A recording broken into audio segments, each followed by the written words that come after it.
Lock the door to what you seek. Neil and Jackie make you peak. Invest in life, no more a game. You'll rise up in a claim. Moneytree, Moneytree. Grow your wealth, come and see.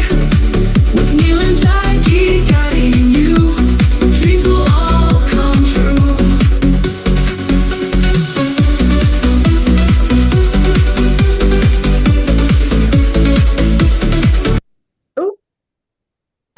Oh, It stopped. it stopped. Apologies. That was a bit abrupt, wasn't it? Good afternoon, all. Do it. Good Sorry afternoon. about that. I'm no DJ, put it that way.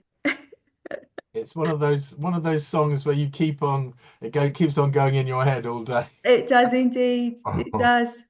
I'm just getting us live on Facebook as well. Right on cue, my phone started ringing. Oh. I better just take it. Won't be a minute. Hello. I'm all right, you?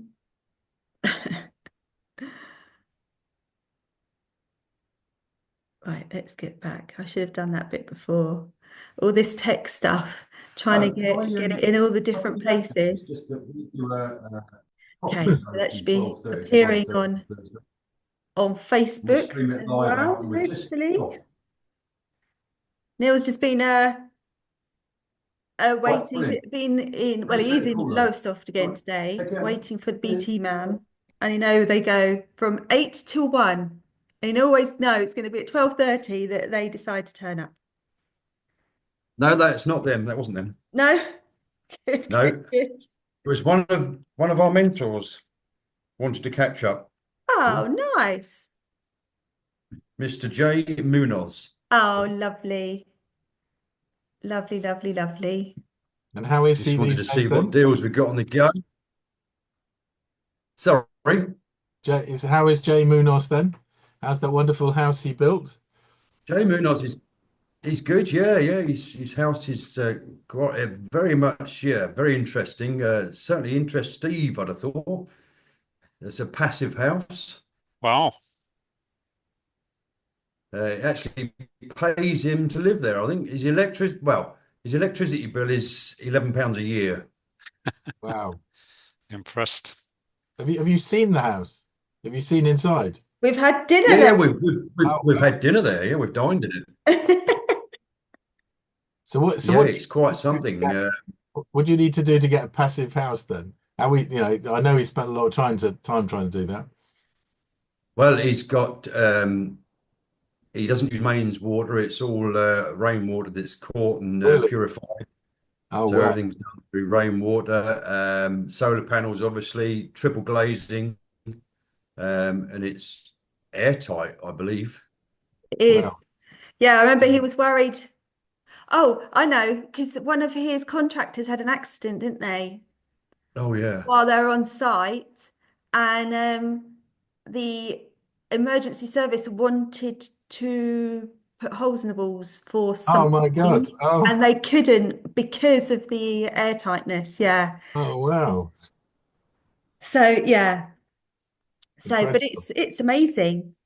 It is an amazing feat. It was very challenging. I know that, but we saw it actually because we passed by it. We live like a mile away. It's in Colchester. Is that where Yeah, it's right opposite the Colchester Golf Club. So prime position. Yeah, so we watched it go from an old, was it a bungalow that was there? I can't remember. Yeah, it's a bungalow. Like a isn't it? 1930 sort of bungalow to being flattened to this amazing structure being built. one of these days I'll go and knock on the door No. so he remembers me. No word of a lie. It is the prime location in Colchester because Colchester Golf Club is the most exclusive golf club in the area, and he's opposite it. Wow. And it came about the site came about just by a conversation at the school gates, dropping his children off, and that's how he negotiated on the site. Yeah, And it was he's actually your- Roz, wasn't it, who'd done the negotiations? So he's your 19th tee then? He is, yeah. Yes. I'm So, just- Do you I know- hope he's not listening. I played golf with Jay, and he is the worst golfer I have ever seen. Ah, So it's a Do, bit of do a you know what waste, really. the structure is made out of? Is it wood? wood frame, and then Yeah, it's like panels, isn't it? So it's yeah, it's like a prefabricated thing, is Mm, it? yeah. yeah. But we can share that with you. Probably we can get all the specs, etc. Okay. Yes, So just to bring they you will up to be very speed, happy. we're not in different rooms. We're in different towns, me and Jackie today. Different I'm counties sorry in about fact. that. Maybe it was something we said. Yeah, so no, it's the joys of property, you know. It's so we've got obviously 19 apart. We've got 21 apartments in Alton Broads, Lowestoft, and we're having a new broadband system installed at the block of 19, which means I've got to be here from 8 till 1 for BT, and we're getting very close to one of them haven't arrived yet. So You know what's going to uh, happen. I had an early Let's start on the road at 6, anticipating the fact that they'll be here nice and early, and they're not. typical, typical, typical. But anyway, let's get on with the show. So thank you very much, everybody who has arrived. I don't see anybody else knocking on that waiting room door wanting to come in. So thank you so much for spending your lunchtime with us here on Thursday, every Thursday at 12:30. It is amazing for you to want to join us and get those little tidbits, get those little extra nuggets of information. Today, yeah, as Neil was saying, he's in Lowestoft, so we reverted back to old school, and because obviously our own Rob Moore ran off with his camera. So I've been trying to use our get our Canon with buying various leads, and I'm waiting for something else to come in the post. So that hasn't arrived yet. So we're back to old school Zoom. We are live on Facebook as well. So give everybody a wave who's on Doing Facebook. all those on Facebook. And if you're watching on replay, so if you're watching this again, whether it's through the YouTube link or through Facebook, then any comments, pop them in the chat and let us know that you're watching. Put questions, put your thoughts in the chat, and we'll include you into the show. So, Mr. Dobson, I'm going to ask you this week, what's not new, but what have you improved on this week? What have I improved on? Well, we've improved on overheads. We've been looking very closely at all our overheads because what happens when you're flourishing, you tend to keep buying into different subscriptions and different magazines and that, and we subscribe to an abundance of magazines, and the truth of the matter is we don't get to read them all. And I think we've now scaled down to the ones that really give us the most value. So I think we still, with Blue Bricks magazine, which are fantastic. There's a few people to write for them now that we've worked with and learned from, and also YPN, which we've appeared in with some of our case studies. And if you want some really good case studies of multiple different strategies, that's a good place to go and learn a bit about the different strategies and how they work and how they're manufactured, put together to guarantee the exit. So yeah, that's, I think, fine tuning, cutting some of our costs has been the focus of the last week or so. Definitely improvements. Any new people that you've met this week? Especially, I was going to say, especially electricity. Oh God, yeah. The bane Trying of to cut my the life. My therapist electricity. is actually my electricity Have I broker. met any new people? Is my connection stable? You're a little bit Well, dark. obviously, I've got no broadband yet because they haven't arrived. But so I'm tethering. So maybe that's your new Have I person that you're going to meet met any this new week. people? Yeah, any new connections this Yeah, week? have I met any new people this week? Cool. Have I met? I can't even remember what I've done this week. If I'm honest with you, it's been so packed. Well, I spent the day with Not the lovely, on. ambitious women in business on Tuesday. They hold a nice co-working space once a month in Colchester. So I hopped along to that. That was free. That was nice. Get some business ladies together, bit of chat, bit of work, bit of learning from each other. So that was really, really nice. And that was I thought to celebrate International Women's Day. So yeah, so that was really nice. And any new books that you've read? Any new podcasts? What have you been doing this week? Podcasts I've been listening to. Well, I've done absolutely nothing. I've left it all to you. Um, so there's a gentleman I've been following now about public speaking, presentation, and just proving the point that it's not about what you're saying all the time, it's about how you're saying it. So that's been a real big learn. I'm just trying to remember his name. Bear with me. So his name is. I know you've been putting lots of things in our group WhatsApp. While I'm trying to improve With your TikTok. presentation skills, obviously. So it's Vin Yang. And yeah, it's very, very interesting about the different aspects, different mannerisms, pausing.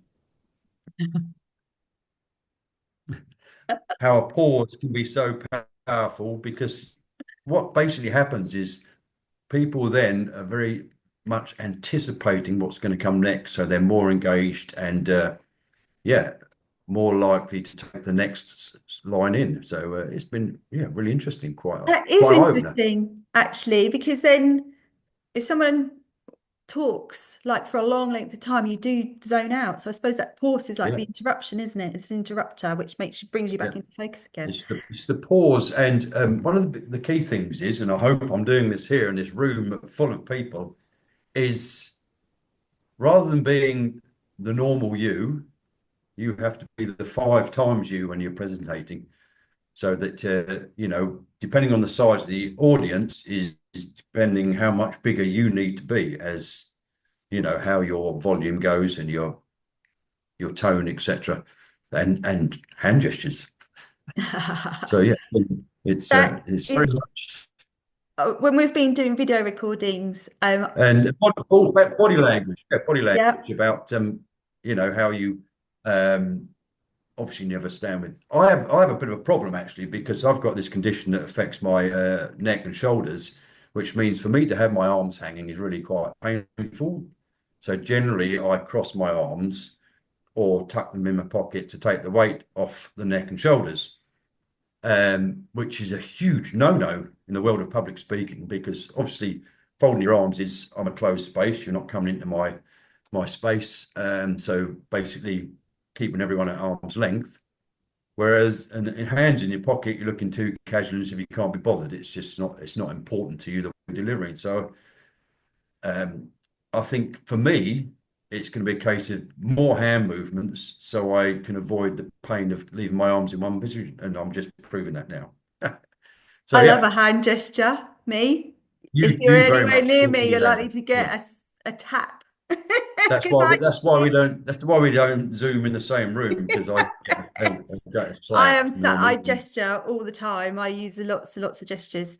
One thing actually I got taught is not to do the boob rub, not literally, but we tend to sort of put our hands. I don't know if it's a male thing or just a female thing, but we tend to put our hands in front of our chest and sort of just I'll do this, gesticulate with hands in front of said chest, so then it just looks like you're doing the boob rub, and I just did it there. It was really noticeable. So that's something else. So yeah, all these little things. Have you ever been to like any speaker school, anything like that? They try and teach you, well, they do teach you all these things, but it's whether or not you actually like are very conscious of it. You become very self-aware of your movements when you're standing on stage. Actually, I'll do a bit of a plug, not for us, but for an event that was huge for us, both as in it was the biggest audience we've ever presented in, but it's also the most value we've ever taken from guest speakers. And that was AdCon 2024, and AdCon 2025 is it's April, isn't it? So it's only next month. On the face of it, it looks expensive, but the value for money was incredible. absolutely incredible, wasn't it? Yeah, And we 100%. bought tickets for this coming event in the end of April.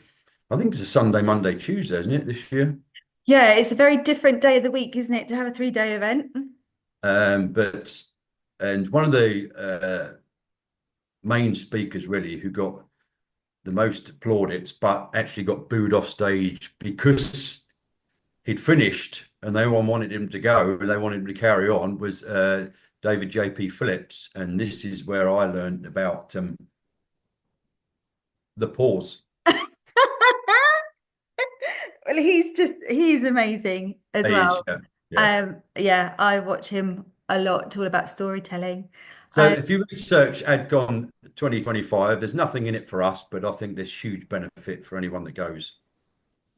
Yeah, 100%, 100%. As in, we don't get a kickback. There's loads in it for us as an audience, but participating in the audience. But yeah, it's well worth the money.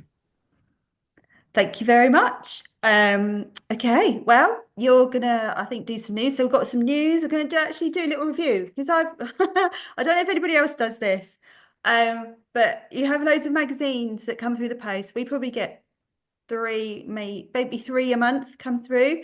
And what do you do with them once you've actually read them? Because it feels like sacrilege to throw them away.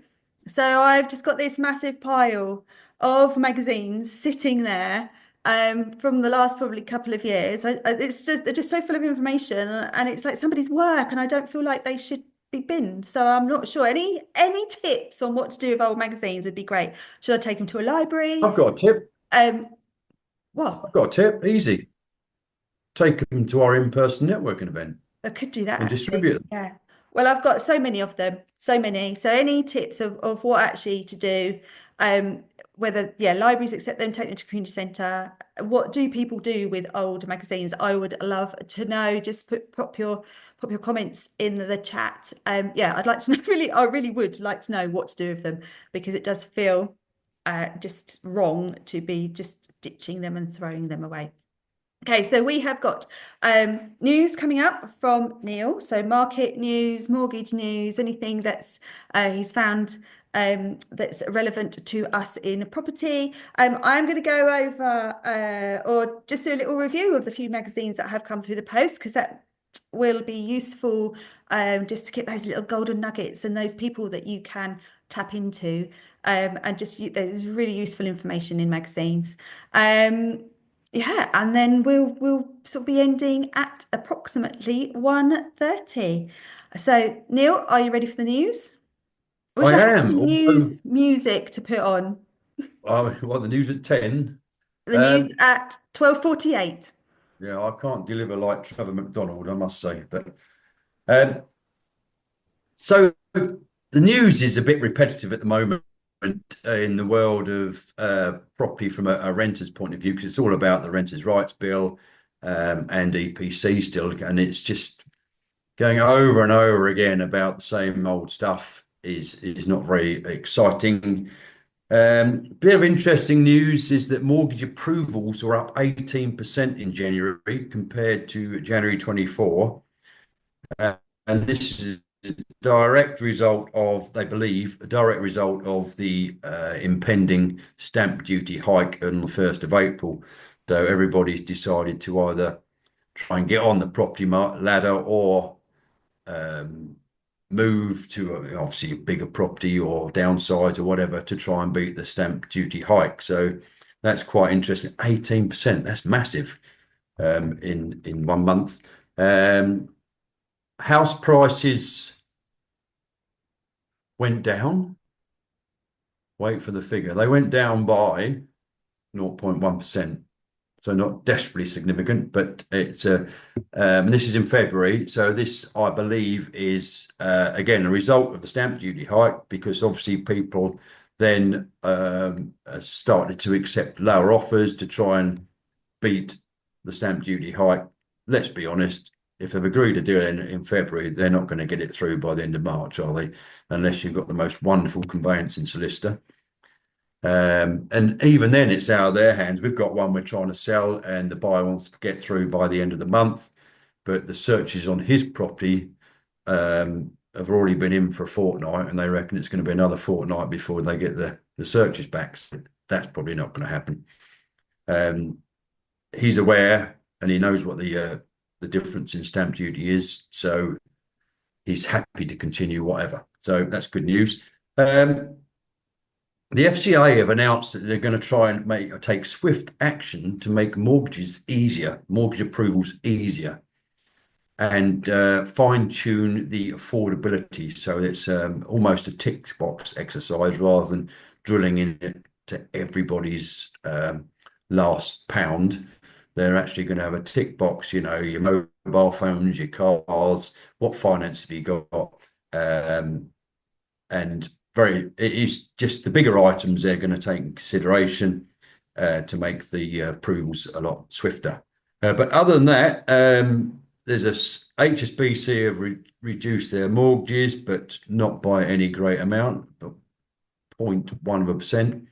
But there's no real new products on the market at the moment because it's now gone a bit stagnant because people are reconsidering as a result of the stamp duty. So once the new rates become the norm, that'll kick off again. And what will happen also is the finance companies, the lenders, will produce some products that really kickstart their business, because what they'll do at the moment, they've got loads going through, so they'll keep them high. And when they need new business, they'll just drop their rates, put new products out there, kickstart their business and get going again. So that's really all the news there is, because it's all about EPCs and the Renters' Rights Bill, other than that. Interesting stuff as usual. Yeah, whenever there's some form of change, we always see a slowdown in the property market. People want to get used to the change before they continue. It's almost like everybody has a little bit of a reset button and a pause before they start to either look to move or, you know, follow sort of like the property path. So we see this time and time again that there's like, we used to see it in the tea room actually, didn't we? It was mental, just people buying cups of tea and buying cake. That was bizarre, yeah. That if there's any change, any instability, any change, then it would affect our tea room business, because people would just like hold back a little bit, see what's going to happen, get used to the idea, and then things would just kick off again. It was crazy. That wasn't just the UK decisions. If something went on in America, honestly, we could see a change in our trends with people coming into our tea room. And it's really bizarre that, you know, people won't spend £2.30 on a latte or £2.55 on a pot of specialist tea. It wasn't any old tea. It wasn't your PG tips. But honestly, it really affected the trade. When we first got going, and we'd have really constant weeks, and then all of a sudden we'd have a fortnight of nothing, and there's no rhyme or reason until we start looking at the news and attributing something else that's going on. So it is remarkable, people's mindsets, I think. Yeah. And we as property investors have to have the mindset of do the absolute opposite of what everybody else is doing. So ignore the noise, ignore the media, focus on our path, focus on our goal.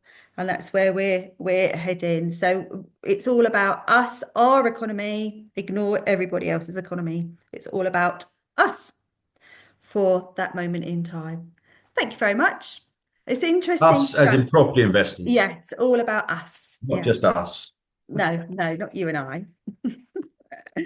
Wonderful. So, yeah, magazines. So I don't usually, or I haven't done in the past, actually sat down now, probably read a magazine from cover to cover. It's usually a quick flick, but I thought I would. We have got Sam Cook, who's the editor of the Blue Bricks magazine. He's actually coming as a guest speaker to our live networking event in May. And we met him. Is it May? Is it? I thought it was April. May. We met him at the F6 Property Show. No, the Gillam's Property Filter. We met him at a Property Filter event, which probably a couple of years ago, and that we were invited to.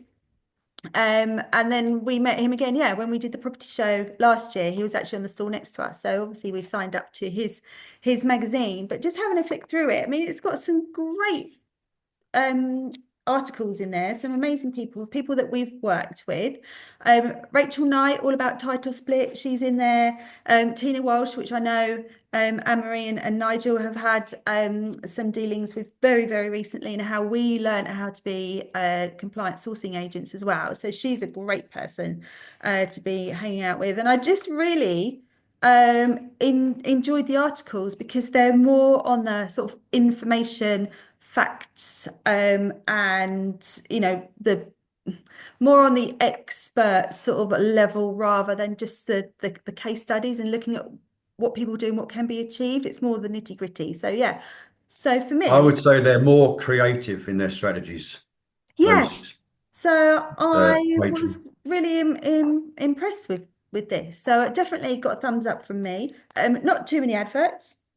Obviously, the advertising is what pays for the magazine, so they need to have that in there. But yeah, stuff in there about auctions, stuff in there about how to be attractive to mortgage companies, which I thought was very interesting. So we'll hit on that topic in a minute, because it's not just all about just applying for a mortgage, especially as a property investor, and especially if you have bought a grubby property at a sort of below market value price. There's specific things that you need to be doing to actually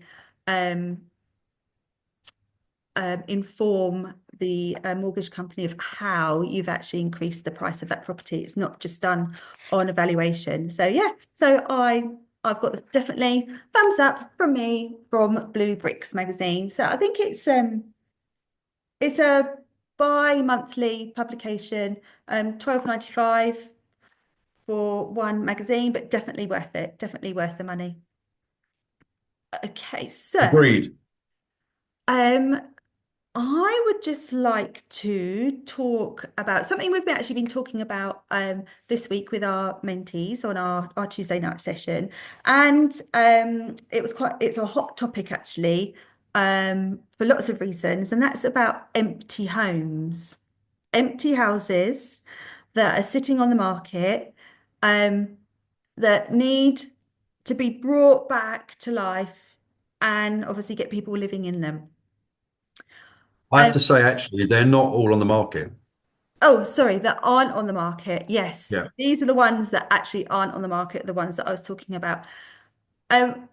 We often hear that there's no deals around, there's nothing to buy, but being part of a property investor is not relying on one channel to get you your deals. It's about creating those deals yourself and having your fingers in lots of pies, and then you get that pipeline, you get that funnel being filled by deals coming to you from multiple places rather than just using estate agents and letting agents. Even though they're great, they are great, but there are so many other ways that you can actually get yourself deals. So I'm gonna hand this one over to you, Mr. Dobson. Are you? And just Oh. want you, because you're good with facts and figures, you remember these things, but obviously the government are wanting so many houses to be built by, I can't remember what the date is, but it's like 1.5 million, isn't it? 5 years, 1.5 million, 300,000 a year. Yeah. There's something like 265,000 empty homes that are on the register throughout the UK. There's a website called, The Gazette. no, One? it's No. empty homes. Oh, yeah. Active Empty Homes, I think it's called. I'm going to have to double check that because it's gone off my head. But what it'll do, it gives you the figures. It's a .org. It will give you the numbers and actually the areas of all the empty homes. So our job, obviously, as property investors, is to find these empty homes, get to the vendors, and then get them onto our portfolio, and then incorporate them into obviously the rental sector. So yeah, I'm going to hand over to you, Mr. D, on best practices to get your hands on an empty Get house. your hands on. How do we do it? Oh, well, there's numerous ways, one of which is something that you're quite good at, or while I'm driving around is spotting a property that looks unloved, for want of a better expression. So overgrown garden, lots of junk in the garden, whatever, curtains permanently closed, stuff like that. And as we're driving around, Jackie will voice note the address into WhatsApp. And then when we get home, we'll start either a letter campaign, which we, as we said on Tuesday night, it's a 3-letter system. So there's one that you put through the letterbox, hand deliver. There's one that you put through the postal service to that address, because if a post is on a redirect, that'll be redirected to the vendor potentially. And the other one is to get in touch with the empty homes officer and get one to them, so that they can, because they'll know who's paying the council tax, and they will forward it on your behalf, because they very much want these properties back out there as homes on the rental market. The other thing we've done, which we got quite successful at, was leaflet drops. There's one of our mentors actually did a 50,000 leaflet drop. And then 6 weeks later, I think he said, another 50,000 in the same area. And I think he said he got 3 replies, and none of those replies led to a deal. So we almost sort of taught him a bit of a lesson there, because we target a property that we believe is empty, and we'll do a leaflet drop, 5 doors either side of it and 10 doors opposite it. Obviously, we put one through the door of the empty property as well. And it's amazing how curious the neighbours get and want to get involved. And they will give you the information you need. And I think one of our mentees, actually, Donna Bywater, is a classic on this, because she's got the bit between her teeth now. She's really going at the empty homes and bringing the whole street back to life is her plan. So it is, we've had more success just doing a 20 house leaflet drop, but targeted, than we have doing 10,000 at a time. Admittedly, Jackie's got some abuse from a phone call now and again from someone that rents a property, saying, you're not buying this house, it's my home. But you just got to pacify them and explain the situation. And then if you handle that correctly, they then start spilling lots of information about the house that you're really interested in. So it's a targeted approach rather than a scattergun. But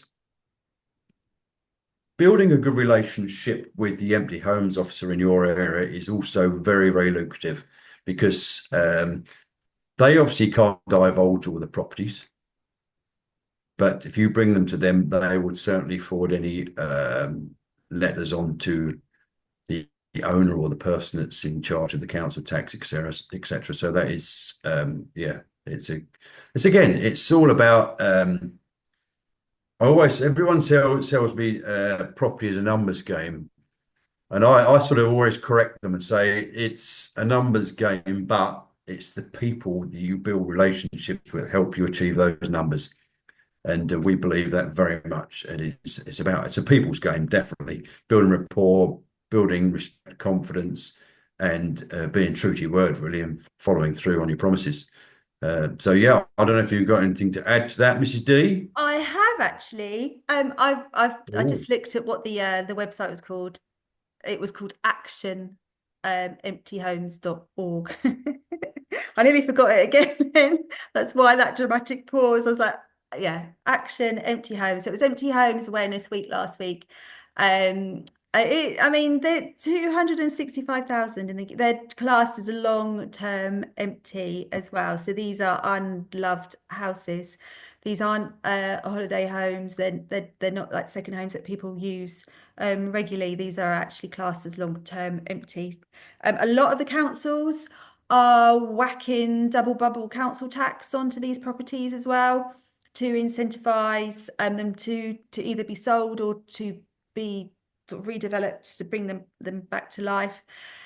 Something that I have tried actually, and it really surprised me, is using the power of Facebook.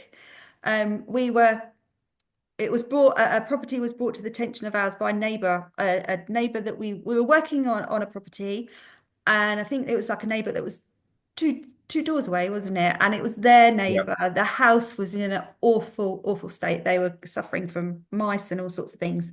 So we'd obviously, you know, spoken to them about what we're doing. They would see that we'd invite them in to see our refurb and everything. And they're really keen. They really wanted us to do something with this house because it was in such an awful state. And I actually used Facebook. So the 6 degrees of separation, I thought I'll put the power of it to the test and see if it actually works. So I had minimal detail. I knew details about the father. Well, I had the surname and I had the first name of the daughter. I knew where the daughter lived and what she did for a living. And obviously I knew, you know, obviously the town of where this house was located. And I just put it out there on Facebook to see if anybody actually could link me up with said person. So it was the daughter that I was interested in getting hold of because the dad was in a care home. And it actually took just 24 hours before she got in contact with me. And that is mental. So I had no idea who this person was. It was all just off the details that we got from a neighbour. Just give him, I mean, I think it was like 5 details that I put on there, like real minimal sort of description of person, of house, location. And I actually, yeah, within 24 hours, the lady who I was looking for actually had contacted me. So that is the power of Facebook. We Expect a found little bit of trolling. we found an executor of a property through Facebook. So we knew, so it was a property that was actually on the market, but we didn't have the details of all of the details. So we're looking for the other executors. So we knew that he died abroad in Spain. So we looked on Facebook in Spain, and his daughter, because he died and presumably no one found him for a few days, that she posted on Facebook at the time to say, does anyone know where my father is? Something along those lines. So we found her through her Facebook post to try and find her father. Oh, and we my then tracked her goodness. down. She was up in Scotland. Oh, wow. So, Yeah, I mean, it just the shows. amount of information or the little information that you put out there was basically, I think it was the lady's Christian name, wasn't it? Yeah, And the letter of her father's surname, yeah. first letter of her The father's surname, town. the town of the property, and the fact that she worked for Oxford Bus Company. She was That's on the all the buses. information you put out there. Yeah. Yeah. Then Olive came back to us. Sorry, that's for the old. That's for the I was old going to go like people. that over people under the age of 50.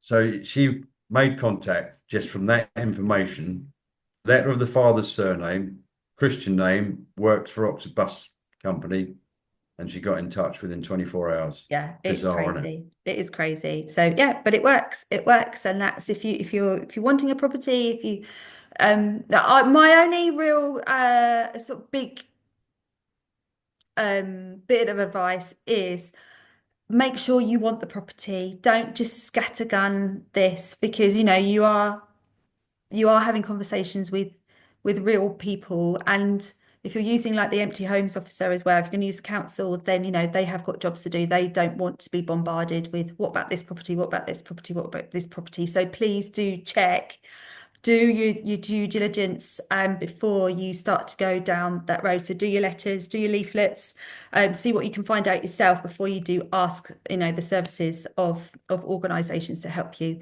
approach the owners of these properties, because otherwise they will get annoyed and they won't want to help you. And we're just wanting to obviously create win-win situations.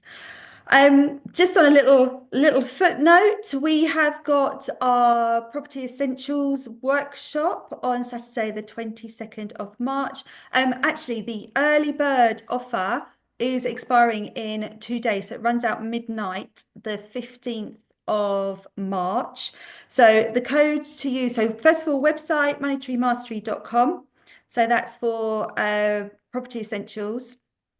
And the code to use is Formula 50, all one word, no gap. I had someone message me this morning saying that the code didn't work, but they had put in a gap between Formula and 50. So it is all one, Formula 50.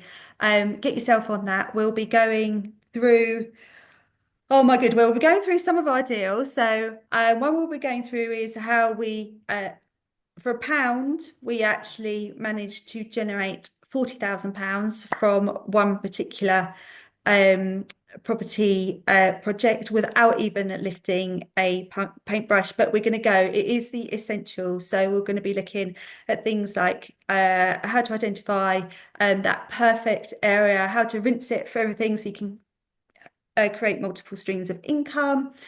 Looking at your numbers, which is obviously the most essential thing you can do, is making sure that your numbers are right, and then just using our find, finance and flourish formula, all those F's in there, so that you can actually have a really, really fruitful, oh my God, they're just coming out of me, a fruitful property portfolio. Yeah, well, I don't want any more F's from you. No, that's it. That's it. I'm exhausted now. Yeah, so you can build yourself a fantastic portfolio and just really, really reap the rewards. There's so much going on in the world of property at the moment with all the reforms, all these changes, all new legislation, but our job is to absolutely grab those opportunities, identify those opportunities and make them work for us. Marvelous. Anything you want to pop in there, Mr. D? Well, no, only that what we will share with you is how that you really do make your money when you buy it, not upon the refinance. So you've got to buy it right. So we'll be going through the art of negotiation, how to get to your offer, and really how to add that value, prove you add that value, so you get the maximum refinance figure. To draw as much money out as you can. We're about being transparent. There aren't very many money in, money out deals at the moment, but there are some that are getting very, very close to that. So if you just leave a little bit in, then we'll also share how to work out your ROI. So how quickly will you get the rest of the money out of that deal, so that it owes you nothing through the cash flow, that is. So yeah, very good. Well, I've got some news for you, Mrs. D, on a different subject. Oh yeah, go for it. Well, I've had confirmation today that we've got 2 flights booked to Marbella. Yes. Nice. Oh my goodness. And I've even got you an extra 20k luggage. Have you? Have you?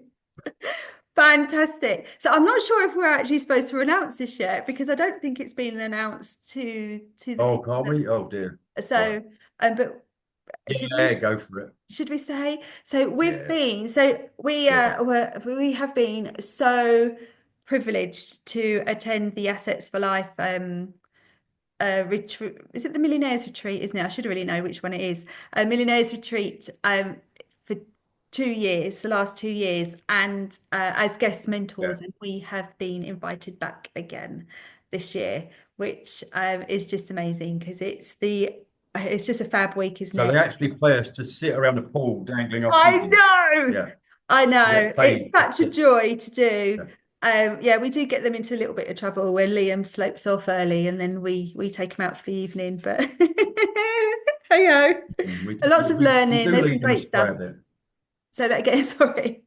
We do lead them astray a bit, don't we? Yeah, we in the evenings, give them a bit of time. Yeah. So that's super exciting that we're going to be flying off to Marbella. So actually, one of these will be from sunny Marbella. So we'll be poolside. How exciting is that? Okay. Yeah. Awesome. Right. I have got some questions for you that have actually been sent to us. I love this bit. Yeah, go for it. And so we're here to help people. That's why we do what we do. We had so much help from people from the moment that we started out to, well, it will just continue. People are amazing in our sort of close close-knit world, get my words out. So it's just giving back. So we really do like to help people, give them advice, do what we can to get people onto the property ladder, especially when it comes to investing. And the people that we mentor, the people that are in our group, we really do feel like they're family to us. They're our friends. So it's very important to us that we look out for these people. So I've had some questions come in, especially now because there is so much noise in the market that there's lots of people that are running scared and they're thinking, is this a particularly good time to invest?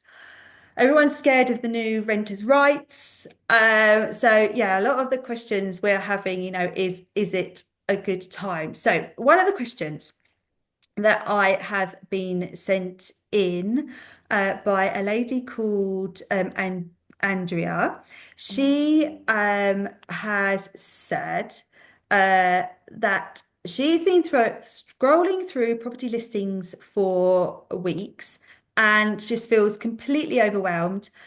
So many options, don't know where to focus, and absolutely terrified of picking the wrong area, wasting her money. So have you got any advice on where to actually start, just to give her the confidence that she is looking in the right place, and to find the right property for her?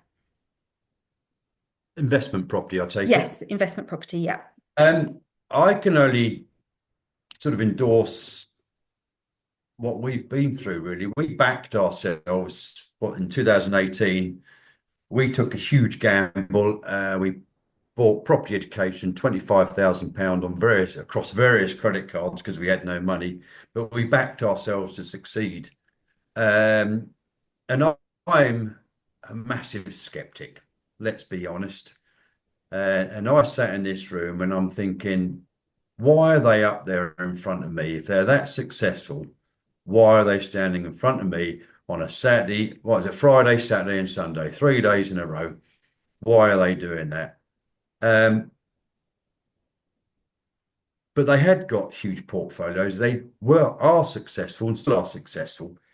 But it's a case, and we've learned this, and this is why we do what we do now, is that it's about giving back, because we wouldn't have achieved what we have without someone putting their arm around us and guiding us and educating us and so on.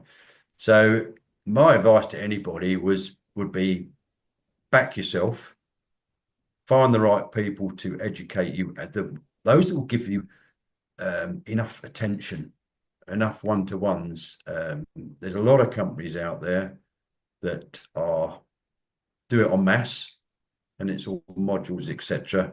Might suit some people, but I should imagine the in-person and the one-to-ones would suit a lot more people, and there'd be much more success from the smaller groups and the availability of one-to-ones. So definitely get educated.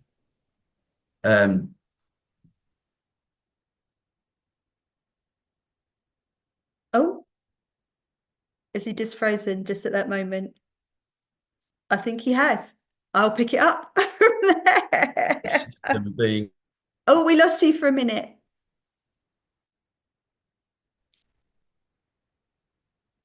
or did you? Oh, Are you see, the back? BT haven't arrived. That's why. We got Can you hear to me get now? educated, and that's where you froze.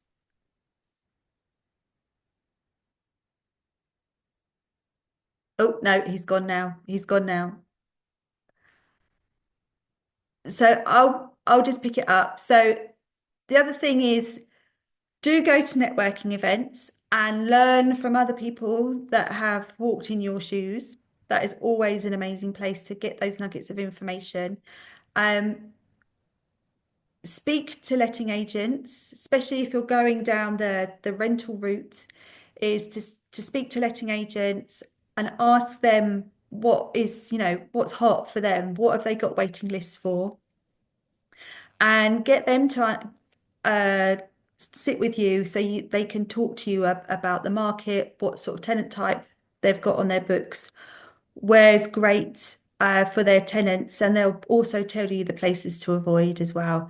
The most important thing is to understanding what's a flip and what's a rental property, because they are two very different beasts. So knowing your numbers, definitely get educated on knowing your numbers. W, are you back? I think you are. You're moving now. Oh, I believe so, yeah. Anything that you would like to add? It's just that you can, if you're really serious, it's worth getting a platform that will cut down a lot of your time when you're scrolling. Rightmove is great, On the Market is great, Zoopla's great, but there are platforms out there that can cut down a lot of the scrolling time. If you're in the area in Colchester, we've got a new one coming to market who are going to demonstrate their system in less than 2 weeks' time, Wednesday week. End of the month. Yep. So it's called Property Toolkit. They're coming to demo that to us, which is very much similar to, I think, to Property Filter, which is fantastic, I have to add. But they're saying it's a lot more user friendly, so we shall see. But it is, I wouldn't subscribe to anything unless you're serious. And if you are serious, have a look at all the platforms, see which one really works for you, because everybody sort of navigates things differently. So I'm not on commission here. It's just a case of there's lots out there. Get the right one for you. The same with mentorship programs, really. There's a lot out there. I would definitely look at reviews, feedback from genuine people, and see which ones sort of resonate with you and fit your learning type, because everybody learns differently. Cool. Thank you very much. So I've got time for one more question. This one is from a chap called John, and he is saying that he hears lots of horror stories about tenants destroying properties, and it makes him really nervous. He understands that property is a great investment asset, but he's really worried about the tenancy side of things. What should he be aware of, and how can he mitigate the risk of bad tenants? Well, mitigating the risk is quite simply get a letting agent that's really working for you. So they're vetted thoroughly and they go through references and recommendations, because a letting agent will meet them personally and get a feel for them. And once we rent through 1, 2, 3, 4 different letting agencies, because we obviously got properties in lots of different areas. And some are better than the others. Let's be honest with you. Those sometimes you've got to be good at reading people, I think. And there's agents that are the people at the helm are very hands-on and very experienced, and they can almost read someone straight away and decide whether, even if they pass referencing, whether they're a good fit or not.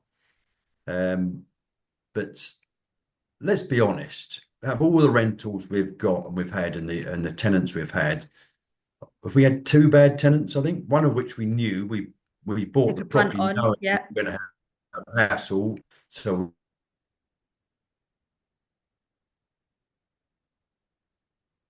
Oh, has he gone again? He has. but yeah, it's your power team are a huge help. Get your power team, but let's be honest, you'll only hear the negative stories. Nobody shouts about the tenants. Actually, we've got a tenant that's the same tenant in our very first investment property. They're still there. And we've actually decided that we're going to sell it and reuse the money, recycle the money. And we've offered it to the tenant, and they're really so happy there. They're very keen to buy it. So it's a people's game. Make sure you get the right people, you build the right power team. We've kissed a few frogs along the way, don't get me wrong, in all aspects, with builders, letting agents. We've been removed from property by estate agents because we've been in it too long, pricing things up. So as a result, obviously, we've never bought a property through them. But it's a people's game, honestly. And with the renters' rights bill coming in, and with the new 3 months, you can get in arrears by 3 months before you can do anything. You just take out rent guarantee insurance and work into your costings and your numbers. So there are ways and means of mitigating risk. And you've just got to keep your ear close to the ground, know what's going on, and know the best way to navigate those potential issues. Yep, definitely. I'd actually interview a letting agent and just hear what you actually, how you feel about them. Yeah, recommendations for letting agents. Letting agents is strange, actually. We've found there's certain types of property that sit better with some agents than others. Like we've got quite a few flats, and they seem to work better with a particular agent that we have. We actually moved some flats from one agent to another because they just seem to deal with like a flat sort of resident a lot better than they Quite do interesting, somebody actually. in a house. It's quite interesting, actually, because that agent manages a lot of HMOs as well. Whereas That's true. So yeah, so that using the communal same living, area yeah, because won't you're entertain HMO. It's all about a mindset thing and making sure they're the right fit for the type of property, yeah, really. because you are living like in a shared space to some extent in a flat. So yeah, so that's very interesting. I hadn't thought about that before.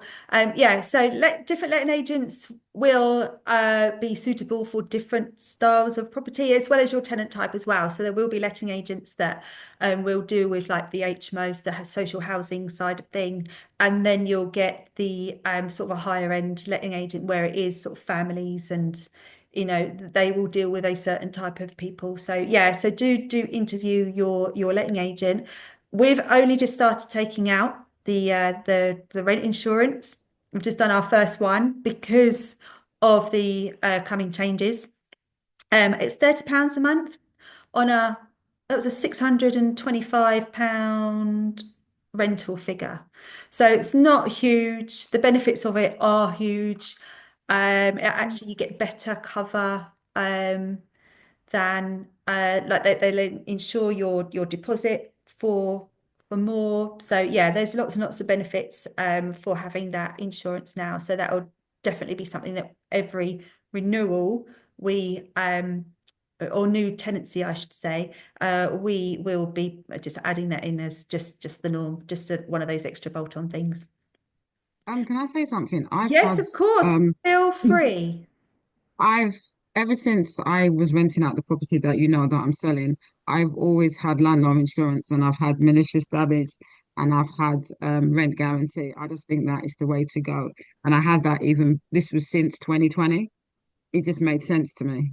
So definitely now that things in terms of the powers going towards the tenant, you just have to mitigate the costs and mitigate the risk, and just basically, have things like this in place to cover yourself. Absolutely, Yeah. 100%. If you've just got that one property or one or two properties, then it makes perfect sense to have had it. But we've got quite a portfolio, so we could actually put that money, aside in the emergency pot rather than actually giving it to someone else to pay for, the removal of tenants if need be. And we've done that twice. We've just evicted because of various reasons, non-payment, the property needed refurbing. So yeah, but yeah, absolutely, that is the way forward now, definitely, to try and mitigate any problems with tenants. I don't know if Neil's with us on. Can you hear me? Oh, right, we're going to wrap up now, actually. So thank you very much, Neil, for your answers, your inputs on the questions. An hour has gone, can you believe it? Again, I mean, these absolutely fly by. We'll be here again next Thursday, 12:30 till 1:30. Do hook up with each other. So I've left the settings so you can actually communicate with each other behind the scenes. So you can make sure you give each other your email addresses or WhatsApp. If you haven't joined our WhatsApp group, then please do that. Anybody who's watching this on Facebook, if you go to our Facebook page, which is the Dobson's Property Adventures, you can find the QR code to join our WhatsApp there. We've got 22nd of March with our Property Essentials workshop, and then the last Wednesday of the month is our in-person networking, where we have got that fab.